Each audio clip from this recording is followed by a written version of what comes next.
खाते वक्त, चलते वक्त, बाथरूम पे बैठ के, चाय पीते हुए, खाना खाते हुए, टीवी देखते हुए वो सिर्फ पबजी ही खेलता था। एक दिन वो कार चलाते चलाते पबजी खेल रहा था। हाँ, मरा, मर मर मर, ये मरा, ये भी मरा, हाँ हाँ ये भी मरा। अरे ये एक बच गया, इसको मारूंगा ना तो 20 हो जाएंगे। आजा आजा, आज तुझे मार ही डालूंगा, आजा। यस, इतने में उसका गाड़ी का एक्सीडेंट हुआ और वहीं पर उसका निधन हुआ। इसके बाद उसका आत्मा नरक आ पहुंचा। नरक में उसके 4 दोस्त मिल गए, रवि, हिमांशु, फिरोज और अशोक। अरे तुम लोग इतने दिल से कहां गायब थे? कोई भी ऑनलाइन में नहीं दिखा, तो मैंने सोचा आज तुम लोग को फोन कर लूंगा। भाई कई दिन हो गए हम तुम्हारे नेटवर्क में नहीं थे, पर आज तुम खुद ही हमारे नेटवर्क में आ गए हो। अरे यार, पबजी खेलने के लिए नेटवर्क का क्या चुनाव करे? तो चल खेलते हैं। फिर सारे मिलकर पबजी खेलने लगे। ए, तूने कितने लोगों को मारा? मैंने 10 लोगों को मारा है। ए छोड़ना, मैंने 12 लोगों को मारा है। इस तरह एक दूसरे का गिनती देख रहे थे। इतने में यमदूत वहां पहुंचे।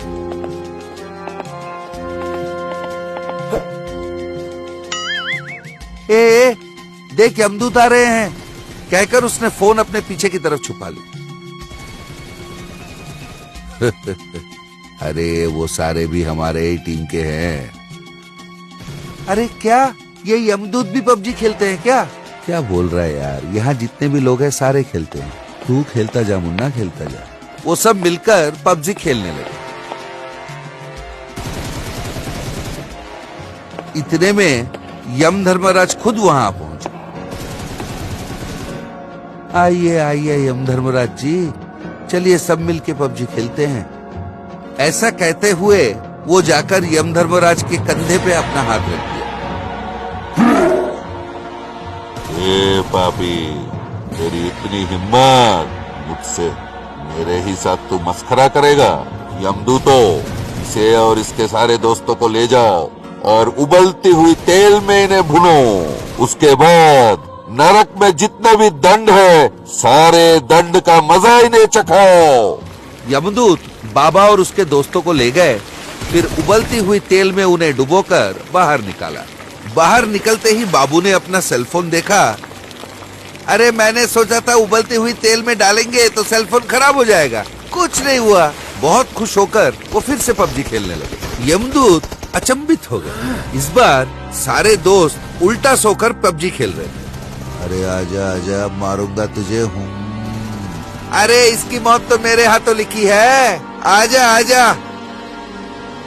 हाँ हाँ, अरे शिट, वो चिल्ला चिल्ला के खेल रहे थे और इधर उनके पीठ पर से हाथियों को चलाया जा रहा था। तो वो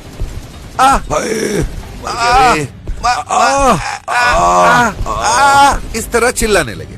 उन्हें देखकर यमदूतों को फिर से धक्का लगा। इसके बाद उन्हें ले जाकर भालों से कुरेदने लगे।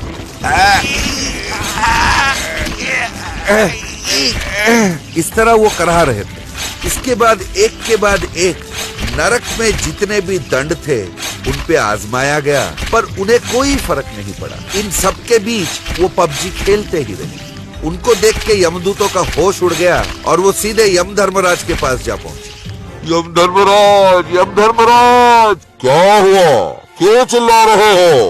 प्रभु, उन पापियों को सारे दंड दे दिए, फिर भी उनको कोई फर्क नहीं पड़ा। कम से कम उनको दर्द तक महसूस नहीं हुआ। ये सुनकर धर्मराज के होश उड़ गए। नरक के बाकी पापियों को भी वो भ्रष्ट कर रहे हैं प्रभु। सिर्फ पापियों को ही नहीं प्रभु, वो तो हम यमदूतों का भी भ्रष्ट कर रहे हैं। कुछ यमदूत तो सब कुछ छोड़ के पबजी खेलना शुरू भी कर दिए हैं। वो पापी यहाँ रहेंगे तो सब कुछ नष्ट हो जाएगा, सारे यमदूत भ्रष्ट हो जाएंगे। उन्हें और एक भी क्षण नरक में रखना जोखिम की बात है। यमदूतों, उन्हें अभी इसी वक्त उनकी अपनी दुनिया में वापस भेज दो। साथ साथ नरक के गेट के बाहर बोर्ड टांग दो, कि पबजी खेलने वाले को यहाँ जगह नहीं मिलेगा। इसके बाद यम धर्मराज के आदेश अनुसार उन लोगों को नरक से भी निकाल दिया गया और नरक के बाहर एक बोर्ड टांग दिया गया कि पबजी खेलने वाले को यहाँ स्थान नहीं मिलेगा। एक किसान और एक भूत। चंदू नाम का एक किसान रहता था। वो बड़ा भला आदमी था, बड़ा भोला भी था। एक दिन वो सब्जियां बेच रहा था। सब्जी ले लो सब्जी, टमाटर ले लो, बैगन ले लो, मूली ले लो, आलू ले लो। अरे ओ सब्जी वाले, इधर आओ। हाँ हाँ आ रहा हूँ बाबू। अच्छा बताओ, भिंडी कैसे दे रहे हो? ये पूछते पूछते वो एक एक भिंडी को तोड़ने लगा और नीचे गिराने लगा। भिंडी 70 रुपए का बाबू। अरे बाप रे, 70 रुपए? अच्छा तुरई कितने में दे रहे हो? ये कहते हुए वो तुरई भी तोड़ के नीचे गिराने लगा। बाबू तुरई तो 100 रुपए का है। अरे बाप रे, ये 100 का नहीं चाहिए भैया। अच्छा बताओ टमाटर कैसे दे रहे हो? बाबूजी टमाटर 50 का किलो बिक रहा है। अरे ये तो थोड़ा सस्ता है, पर मैं नहीं ले सकता, मेरी बीवी की पथरियां हैं। तुम एक काम करो, एक 5 रुपए के धनिया दे दो। हाँ हाँ ठीक है बाबू, धनिया ही ले लो। ये कहकर चंदू थोड़ा आगे निकल गया। चंदू के आगे निकल जाने के बाद सुभाष ने जो सब्जियां नीचे गिरा दी थी उनको समेट लिया और अपने घर के अंदर चला गया। उस दिन अपनी सब्जियां सारे बेचकर चंदू शाम तक अपना घर पहुंचा। वो सो रहा था, उसे एक सपना दिखा। सपने में उसे एक भूत दिखा। मैं रानी हूँ। एक तांत्रिक ने मुझे अपने मंत्र शक्ति से एक शीशे में बंद करके तुम्हारे खेत के पीपल के पेड़ के नीचे गाड़ दिया था। उस शीशे को बाहर निकालो, मैं तुम्हारी मदद करके तुम्हारे हर कष्ट को दूर कर दूंगी।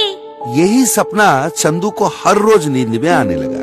पहले 2-3 दिन तो चंदू इसे अनदेखा कर गया, पर चौथी दिन सुबह सुबह उसने सोचा, अरे हर रात एक ही सपना क्यों आ रहा है? शायद इस सपने में कोई सच्चाई हो।